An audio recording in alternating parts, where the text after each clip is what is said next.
Dear listener, ClockTower is intended for mature audiences and might be inappropriate or possibly triggering to some. Many of the themes and events in ClockTower are inspired by weird fiction as well as similar concepts, which means the show can get dark. If that isn't something you enjoy, please listen at your own discretion. We here at the ClockTower care about you, so please put your mental health first. Our show will be here when you're ready.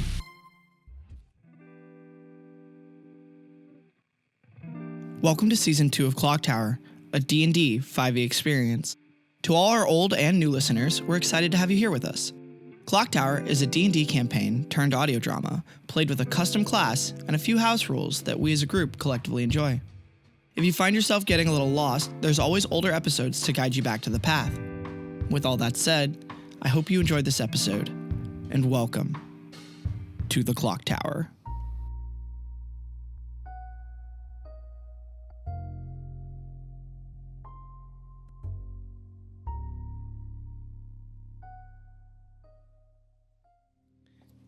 In the soft blue light of the ClockTower, the air, little specks, can be seen floating ever downwards as the sand, the strange cosmic sand that might be worlds or galaxies in and of itself, tick slowly through the eye of the hourglass. We see, as our vision sweeps over the ClockTower, Sam lightly leaning over the railing, just barely on their tippy toes, able to lean over the top of now second and third floor of the library area, looking down on top of the hourglass now, which is a new and kind of strange view of the ClockTower. We see Trinket standing by these shelves and looking over some of the trophies, finding in them some of your own trophies in the sea of other trophies that you don't recognize, and looking at some of the pictures of monsters and in a small way being thankful that what was that thing? And then finally we see Barrett and Jaeger sitting on the couch together. A book open on Jaeger's lap between them, but tilted slightly so that Barrett can read over Jaeger's shoulder as Jaeger is slowly sounding out the words. And then the warrior... I know you have this. Just look at the letters. Traveled Yes. Nice. on the road until his journey ended. Perfect. All right. Well, we're making some good progress here. Nice work. That's not like... Okay. You're going to be moving on to chapters from here on out. Yeah, it's kind of... It took a while for a page, to be fair. Well, we got time, so... And plenty of books as I gesture up. Dauntingly. You guys both kind of look over to the bookcase and see Sam way up waves. on the top. the small hand waves back at you as they... You all kind of realize, with the exception of Barrett, this is probably the longest any of the three of you have ever spent in the ClockTower, just not starting a mission, just being here. We know that Jaeger and Barrett have been learning how to... Jaeger's been learning to read and Barrett's been teaching him, but Trinket and Sam, what have the two of you been doing primarily in all the time that this has been taking? So I think I've been kind of collecting the things that were from my team and putting them in like one section. Like I'm kind of reorganizing, kind of putting my stuff with my people's stuff all together, but trying to, not completely just destroy everything else. Like kind of do it nicely, but like sort of spending my time doing that, which I'm sure takes a while to find everything. I imagine you kind of at one point asked Barrett if it was cool if you moved some stuff off of like one of the other shelves. And Barrett, did you have a response to that when that happened? Just kind of... Everything but that. And maybe leave that section alone. You know what? Never mind. You're fine. It always changes anyways. Actually, it feels more like home. Thank you. And you've been making a lot of progress, actually, of like finding all of your trophies and all of your books and all of your like small pieces of media and stuff.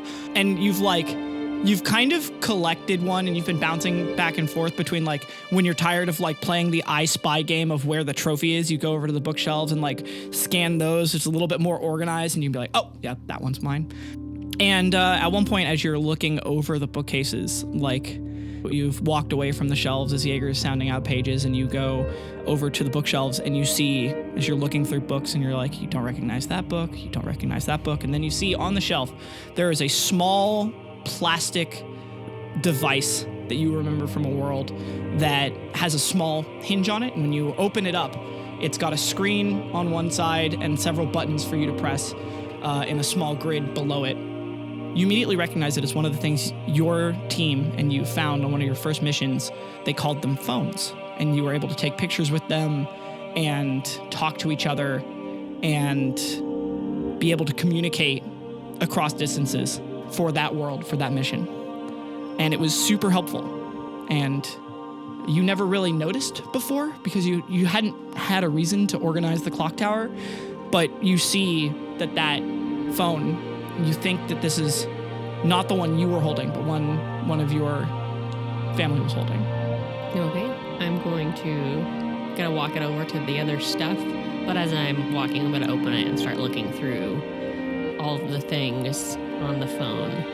As you open it up and it powers on, and you see a small screen that says Owl Mobile, there is, like, the phone turns on, there's a small jingle that echoes through the clock tower, and then you're, like, kind of frozen as you see a picture of all of your family together, and you kind of, like, begrudgingly squished into the picture, like, pulled off from the side, and you're, like, not even really looking at the camera because it was silly and, like, kind of too goofy then. And now that you're looking at it, you just, like, realize that this picture of your family exists and that it might be the only way, other than your memories, that they do exist. Right, well, I'm gonna kind of just stand there and stare at it for a good couple minutes in silence, and then I'm gonna close the phone and carefully put it on the shelf without saying anything to anybody. Okay. You put it on the shelf in a specific place, and then when you turn around to look at it, like when you pick up a book from the clock tower, you're used to, if you were just reading it and you set it down on a table or something, and in a way that you're done with it, the clock tower puts it back where it belongs. But as you turn back to look at the shelf that you have put all the items on, you realize that when you purposely have reorganized something in the clock tower, it stays that way. Nice. And that phone is exactly where you left it, and you think that that's its new home on the shelf now. Cool. All that hard work wasn't for nothing. Exactly.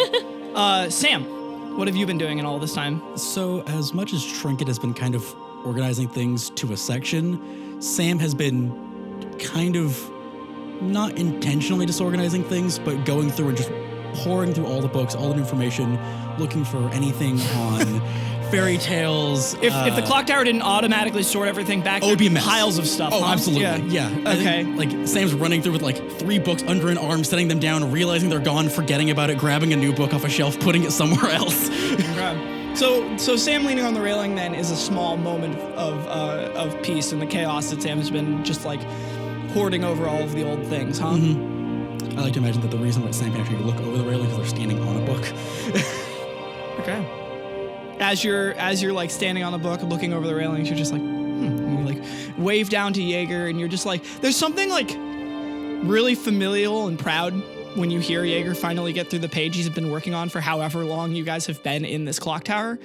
And as you're looking at it, you've got this, like, you've by no means gone through everything in this clock tower yet, right? Like, there are so many books you've not seen. There's literally, counting the ground floor, there's 1, 2, 3, 4 different levels of bookcases that you guys have to go through, and, like, Grin and Barrett's entire existence worth of Grin collecting books for Barrett, and they didn't just grab books because they needed them, they grabbed books because they wanted them. So there's so many here, and you realize that, like, for once, you think in your entire time being here, you kind of would like to go see a new mission. Like, you guys have been here for a minute, and Jaeger's gotten through an entire page, and Trinket has been making great progress finding all of her previous agent family's stuff, and maybe it's time to do something new. Sam hops down and turns around, not even putting the book back because they know it's going to go wherever it needs to go. Mm-hmm. And without much like fanfare or kind of letting anybody else know. They just kind of casually make their way down, a bit excited for once rather than begrudging. Yeah. Kind of skip up the steps, look to where Rock's hat used to be for a moment, and then touch the clock face. All right, you step onto the stoop and you touch the clock face, and all of you guys hear the small whirring sound of the hands in your pocket watch going to where they need to be, and then they stop at one, like right in between 1 and 2, which is something you don't see often. And the mirror lights up in front of both Barrett and Jaeger. Oh, crazy. Look at that. Book slams closed. It looks like we have a mission to do. Gets up, like starts walking backward toward the mirror as he talks to Barrett at the same time. I suppose it's our job to get things done, and I guess I will have to pose this to take care of it later. Don't trip through the... And then falls into the mirror. No, he doesn't trip. He throws himself backward through the mirror.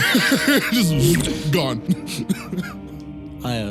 Sorry about that. I just thought it was about time. I didn't think... Well, okay. No, it's about that time. Seems fair. He's doing really good. I think he is. He's picking up a lot quicker than I thought. He may have been taught before, but I'm not sure. And Sam like rubs the back of their head, kind of bashfully. Thank you for doing that.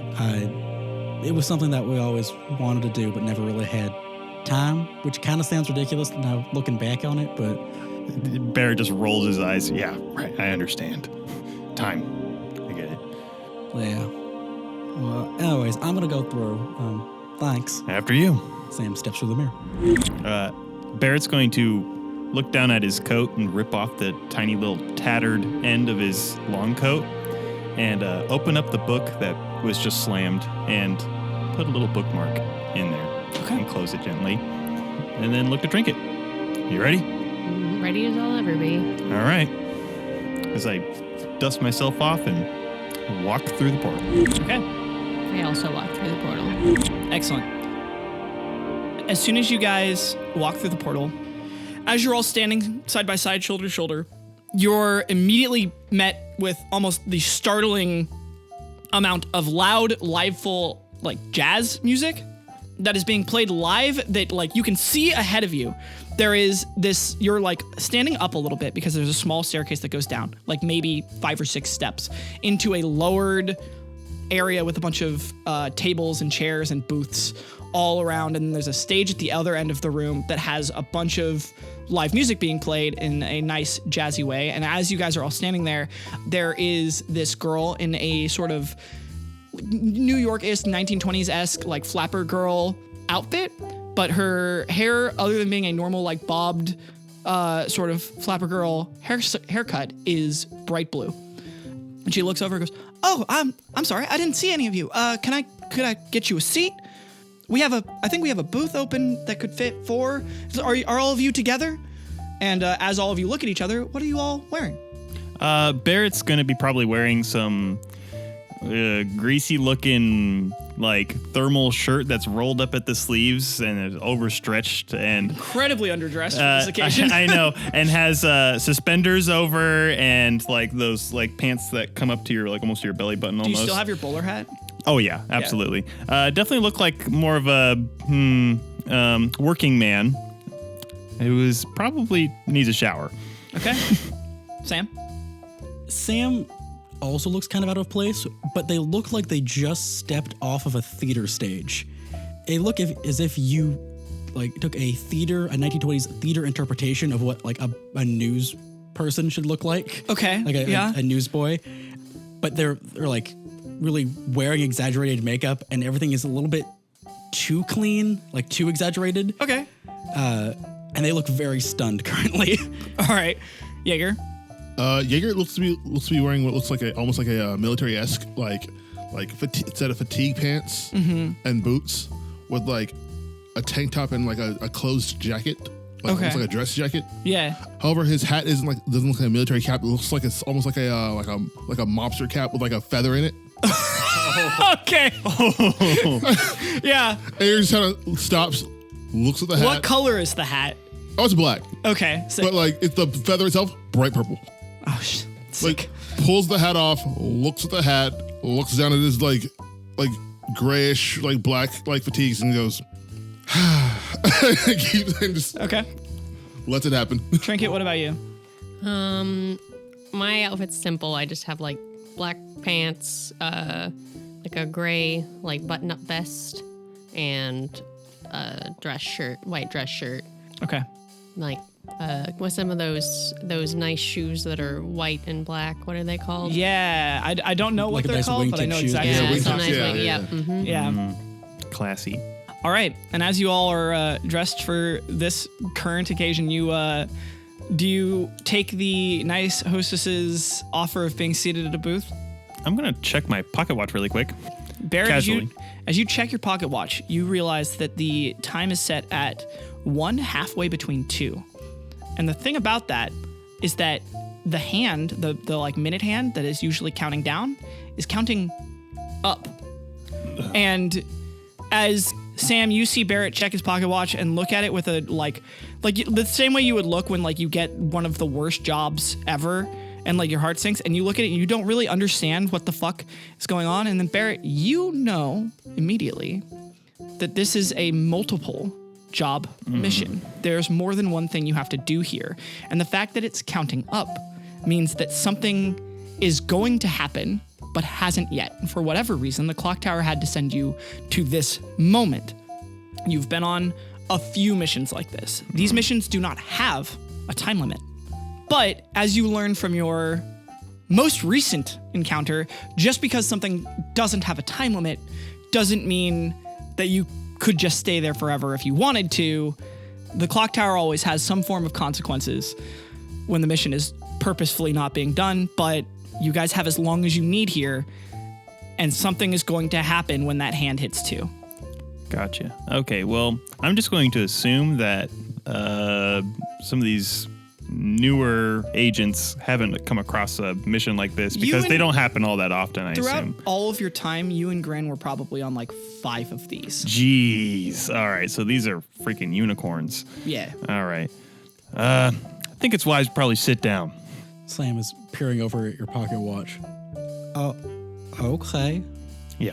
As I look to the hostess for guidance. The person who you all recognize as an aspect of the owl smiles and goes right this way, sits you down at the table, and there's like really nice like maroon leather seats that are really comfortable. You know, like most booths that look too hard to sit in, these booths are like well kept up. They're like cleaned and polished every day, but they are very well worn and broken in as well. And you guys are immediately like very comfortable. Not as comfortable as the couch, but it's pretty nice. And the hostess says, "Can I get any of you? Can I get you drinks? Or the kitchen's closed, but we have some like small, like I could bring a small thing of nuts, some bar nuts." Could I have a rum, please? Yeah, Yes. yeah, just straight. Yeah. Okay. I'll have a water, please. I'll also take a drink. Do you have any preference as to what kind of? Oh no, I'm fine with anything. Okay, Whatever's easiest. I'll bring a water and maybe a menu. What about you? I'm good. Okay. She like smiles at all of you politely and then walks off for a little bit. As all of you are sitting at the table listening to the lively music and hearing the murmur of the crowd all around you, as it's also pretty smoky in here. There's like definitely people smoking at different booths and all around, and there's ashtrays like on the table. Jaeger's like bobbing his head to the music. Like he hasn't heard jazz before that he can think of off the top of his head, except for like maybe like in passing in balance. But Right. besides that, he's just kind of like, I kind of like this music. It's pretty good. Well, it'll be playing for a little bit, but not for long. Have you guys ever been on a multi-mission before? A what? Eh? No, take that as a no. Well, this is your first one. I highly suggest we just observe for now, and we'll see what happens. Wait, how can you tell? So he starts like checking his pockets, like look. Go ahead, finds check his your watch. Why is it going forward? That, my friend, is well, something will happen in the near future. We will have to just kind of wait and see what happens. That's what me and Grin have done in the past before. It seems to work all right, because trying to do anything right now is probably going to be effortless at the moment. Barrett, you want to roll me a history check with advantage? 20. Natural 20? Natural 20. So one of the things that is the hardest about these missions is that since there's no time limit, there's no time reference. So when 2 o'clock on the clock is so arbitrary for you for when that thing is going to happen. It could be in a year, it could be whatever, but you always had an knack for it better than Grin did. Grin always guessed wrong, and you were so assured that you wanted to know facts rather than guessing that you look at the pocket watch and you can almost hear, like, in your brain, Grin saying the wrong answer, like, maybe it'll be like 2 months. And then as you look at it, something in your gut tells you it's about like a day and a half away. Whatever this thing is going to happen, it's about a day and a half. Like about this time tomorrow, something's going to happen. Well, soak it up while you can. Enjoy the music. I feel something will happen soon. So we're basically here to prevent something from happening rather than cleaning up after it? It's a little complicated. That's a first. There's more than just one thing going on here. Wait, so you're saying that there's an agent who has a weapon and a monster? Or like The possibilities are almost endless with one of these. Well, Think of a combination to a door. How many numbers you have to punch in to get to the right thing. We've done that before, actually. It was, and yeah, he starts just counting on his hands. The hostess, the waitress, the nice girl in the pretty flapper girl outfit comes over and sets down in front of you guys all of the drinks you ordered. Sam, she brings you a water. Trinket, you said you wanted nothing, but she brings you a water anyway, just in case you want a water. I roll my eyes. And she sets a drink menu down on the table in front of you guys and kind of nods and goes, well, I'll be around if you guys just want. And then as she's saying that, the door literally gets kicked open. The 2 double doors that were behind you guys when you first got into this world burst open suddenly. And you see 2 large figures walk into the room. They are wearing wide-brimmed hat pulled way down low so you can't see their face at all. Their collars are popped up. They've got long, like, New York-style trench coat dusters. They're both holding Tommy guns. They have, like, leather black gloves on their hands, and then they're flanked by a bunch of other people wearing very similar outfits, all of them with their hats pulled down low. The hostess drops the tray she's holding. Luckily, none of your drinks were on it anymore. And you see the music stop for a second. And a man in a white shirt walks up hurriedly to them and goes, I don't know what all this is. We're paid up. We paid all of our protection money. We're good. What's going on? And you see 2 figures walk forward. One of them, like, they both have their hats pulled down low. They've got their they're not holding guns. They've got their hands pulled, like, in their pockets. One of them is taller and the other one's kind of, like, shorter by almost a head shorter. And the shorter one walks forward and, like, lifts their hat up and you see it looks like a young guy. Approaching from the now kicked-in doors, you see a very slim young man. The first thing you notice, other than his almost blazing crimson suit, is his very, very sad puppy dog eyes that look out at the crowd as soon as his hat is lifted. And he says, in a very loud, almost practiced voice, "Ladies and gentlemen of this fine establishment, I just firstly want to make it clear that we mean none of you any harm. Me and my family are just here on a night out, a night on the town. Why did the music stop? Let's bring that back in."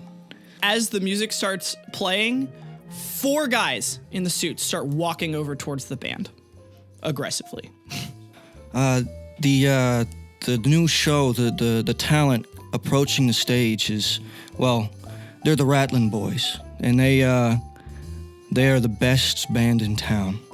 And you see those people in the long coats and the hats. You still can't get a good look at them, but they start taking the place of the people in the band. Like, one of the band members seems like he doesn't want to get off of his, like, drum set. He's like, "Hey man, what do you think this is?" And they don't say anything. One just reaches in his coat and pulls out a 1911 and aims it right at the dude's chest. And the dude's like, "Never, whoa, just go ahead. I'm sorry." He, like, backs up. The taller man next to the short guy elbows the shorter guy in the ribs and goes, "Tell them about the money." Whoa, wait. no. Take it easy. Like I said, these people are these very fine people, these wonderful ladies, gentlemen, everyone in here, right? We don't mean them any harm. We just remember, we're trying to be better than everybody else. As he kind of looks to his associate, almost annoyed a bit. Almost as if both of them are trying to share center stage. And he looks to the blue-haired worker and sort of steps over in a very flashy, almost exaggerated fashion.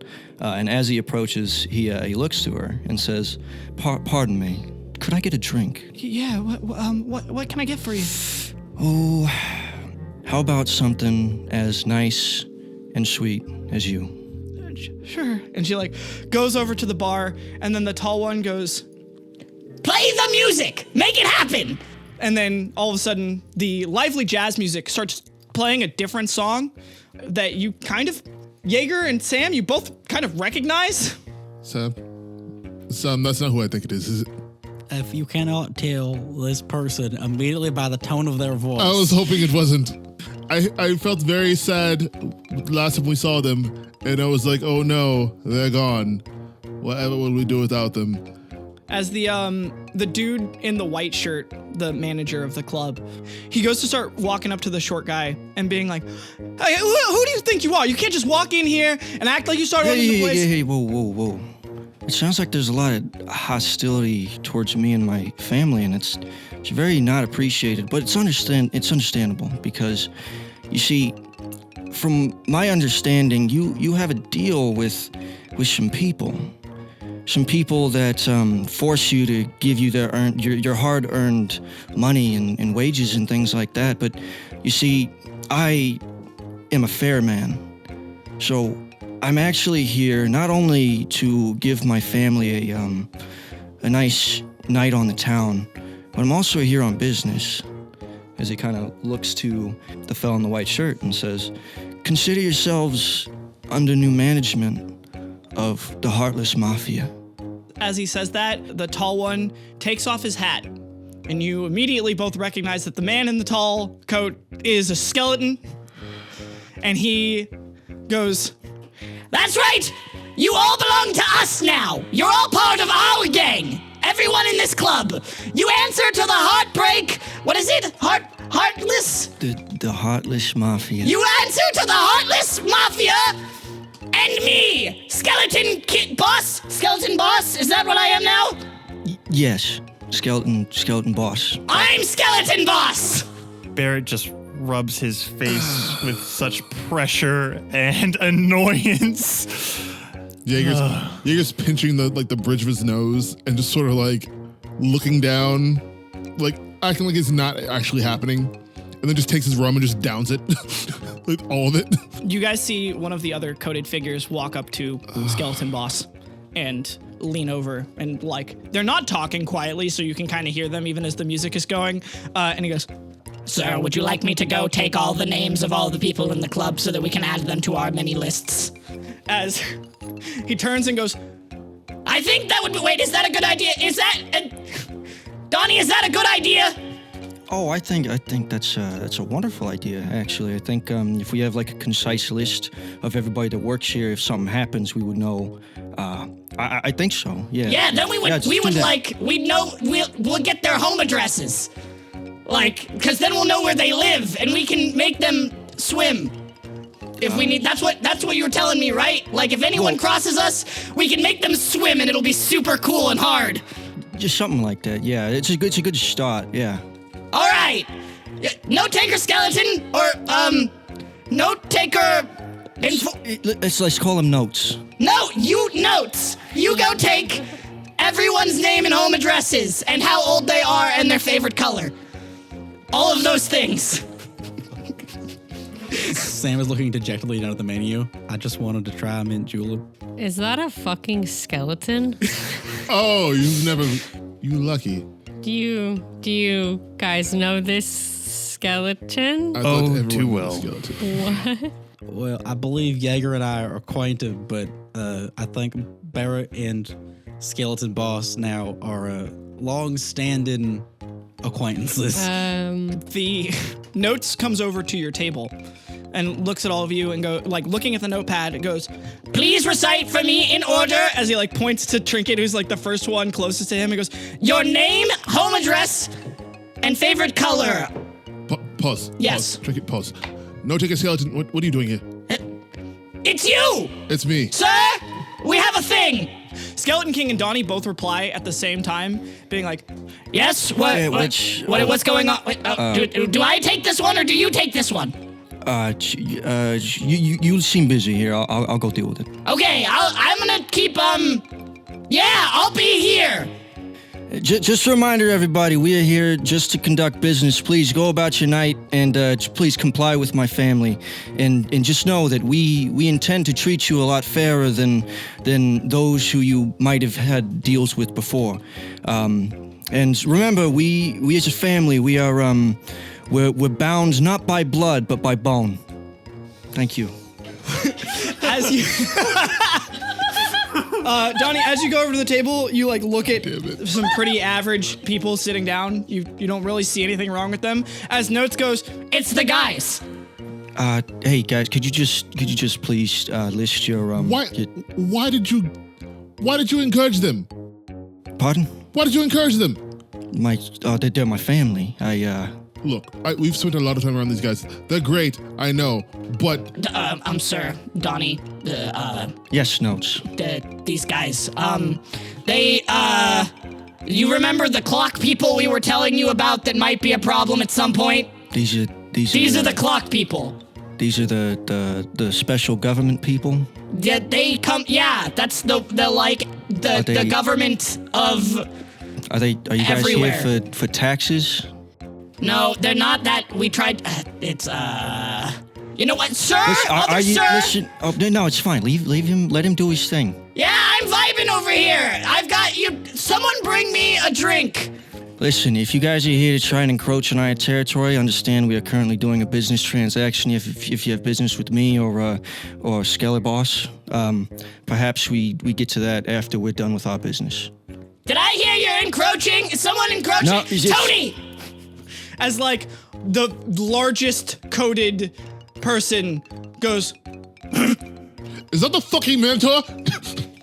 it looks like the size and shape of the Minotaur, but it's not a Minotaur. It is this very broad-skulled skeleton that, as you look at it, looks like it's almost 7 feet tall and wide to match.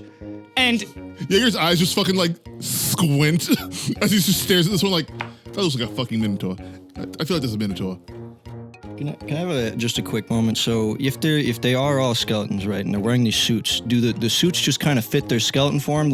You don't have any sort of muscular mass holding it up, so it's they all are wearing rags essentially, or not rags, but they kind of are tinted by their outfits right. a little bit. They look like scarecrows. Although some almost. of them, I think some of them probably got some padding in their clothes to look a little less like skeletons all the time. Yeah, this very large figure that almost looks like a sail because he has very broad structure, but just nothing there. Yeah. Well, if we have a problem, do we mind taking this business elsewhere? The manager comes over to this exact scene and goes, "Yeah, could you take this elsewhere? We're already paid up with the other family." Oh well, that's with the other family, but you are now under new management. Do you have an office that I could use? You know what? You're have not gonna like the response to this. No, I don't think you're gonna like the response from this. I think you have an office I can use. And he wants to reach at his hip. And I want to try and... Can I roll an intimidation? Yeah. 6. Total? Yes. Oh. Well, that's not very good. 11. He goes, "You don't frighten me, kid." And then all of a sudden, Skeleton Boss goes, Tony, mess that man up! Mess him up good! Make him understand what happens when you talk back to Skeleton Boss, and his friend Donnie! Whoa, hold on. Wait, don't. Tony, just hold on a second. And he wants to look at the manager man and be like, "Listen, buddy, all I'm saying is we all kind of look the same on the inside, so maybe you don't want that to be the outside of you. You understand?" Yeah, we'll rip your fucking skeleton out!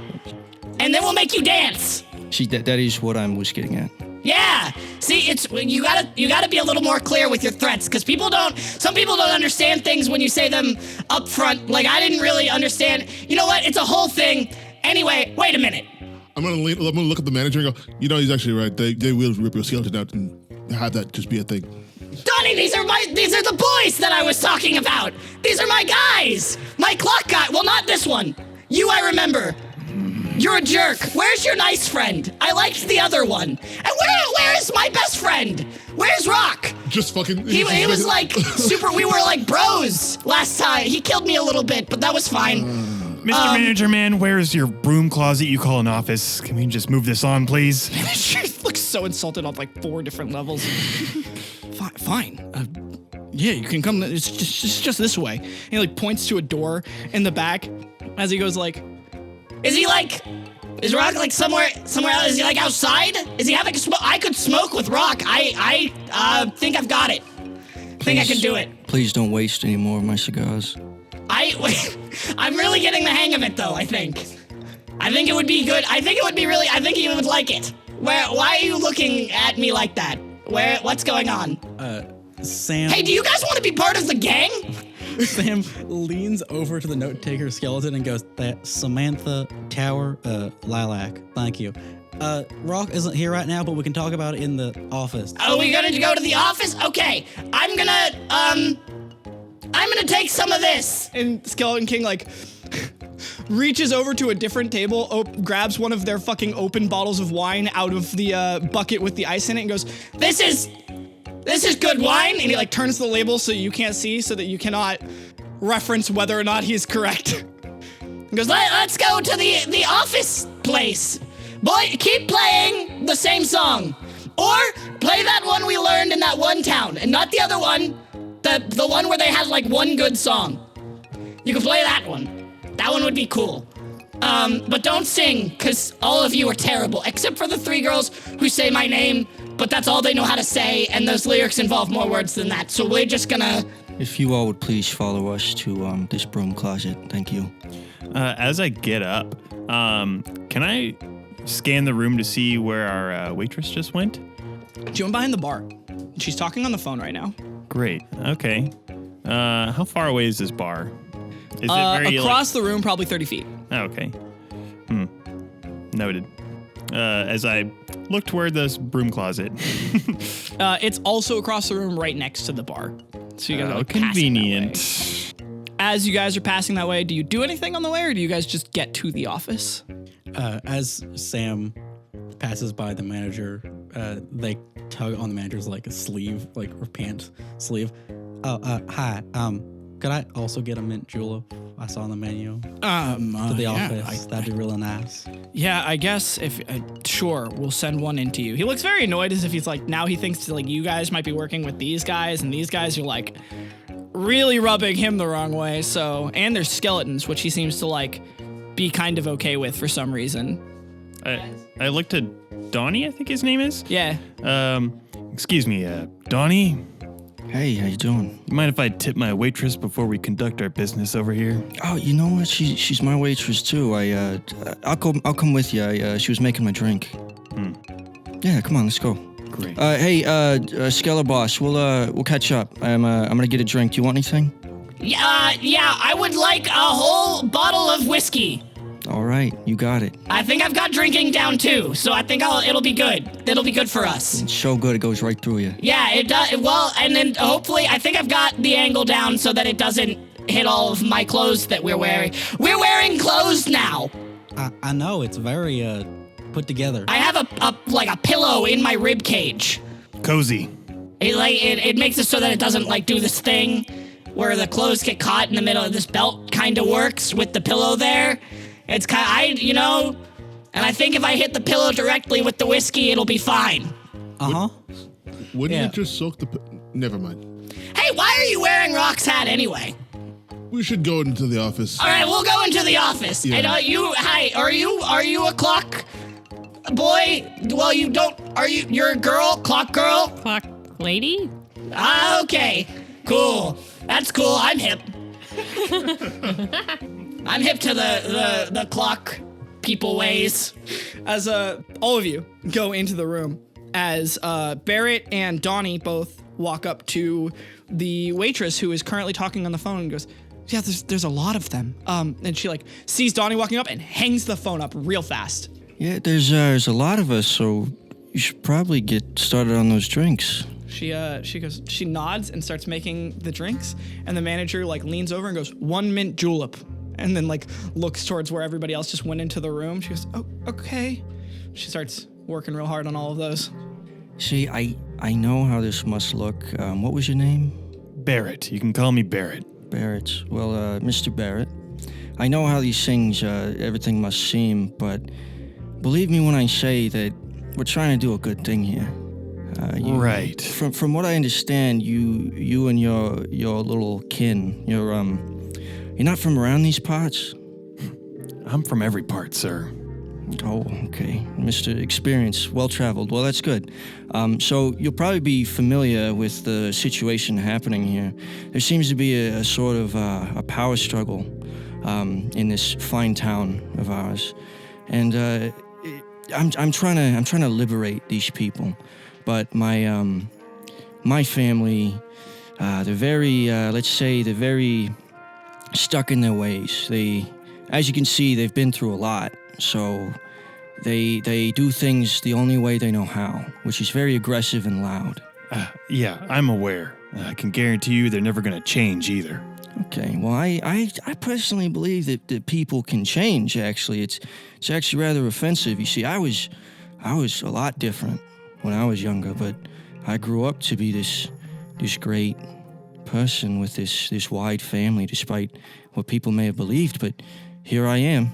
And you telling me that you haven't changed at all in your time, in your travels?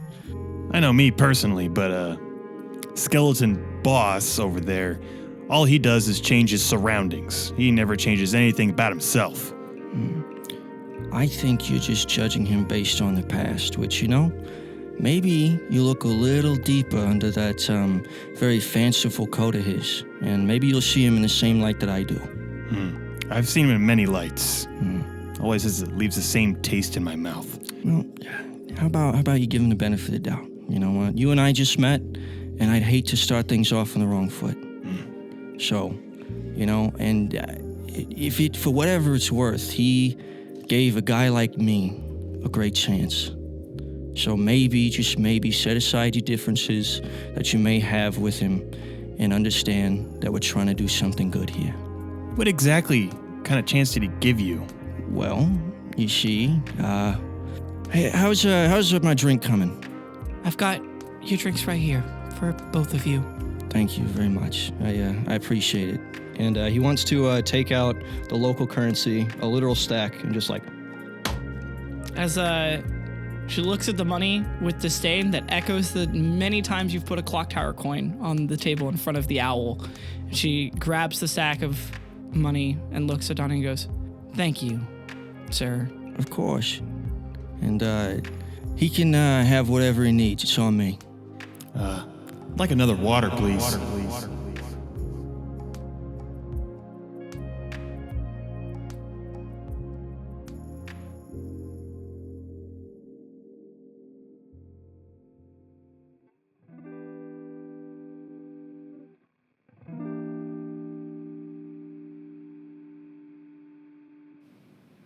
Hey, it's Ellie again. That's right, he's back. Skeleton King. It's Skeleton Boss now! Oh, sorry. Skeleton Boss. This is the beginning of our longest arc, probably. Don't remember how many episodes is it, and I don't know if I should tell you, even if I did. But it's going to be a long one, so... I said this before, but we finished recording before they were lost, and it's going to be premiering on May 31st. Patreon exclusive, except for a one-time showing on our Discord during a watch party. We still haven't figured out when that's going to be. I'll probably talk to everybody about it soon. To everybody who I spoke to at Neotropolis, that's right, I'm back. I survived the desert again, somehow. It was a pleasure talking to everybody who mentioned the show and those who were first hearing about the show for the first time. To all of our old and new listeners, thanks for being here. I really appreciate everybody who gives the show even the time of day, and you guys are all amazing. The watch party for the next episode, no, for this episode, is going to be on May 27th. So if you're, no, it's not. It's not going to be on May 27th. It's going to be on May 13th. What am I about? Well, the watch party for this episode is going to be on May 13th. So if you're listening to this on May 12th when it comes out, come join us. Anyway, make memes, chat about the show in the Discord chat. If you would like to contact us to make us shout out your friend or say anything, you can contact us through the Contact Us section of our website, ClockTowerAgent.com. This one's kind of a short one. I think we're on to credits already. Barrett was played by Bink. Sam was played by Cal. Trinket was played by Kball. Jaeger was played by Trent. And Donnie was played by the voice of our disclaimer, Valik Donahew.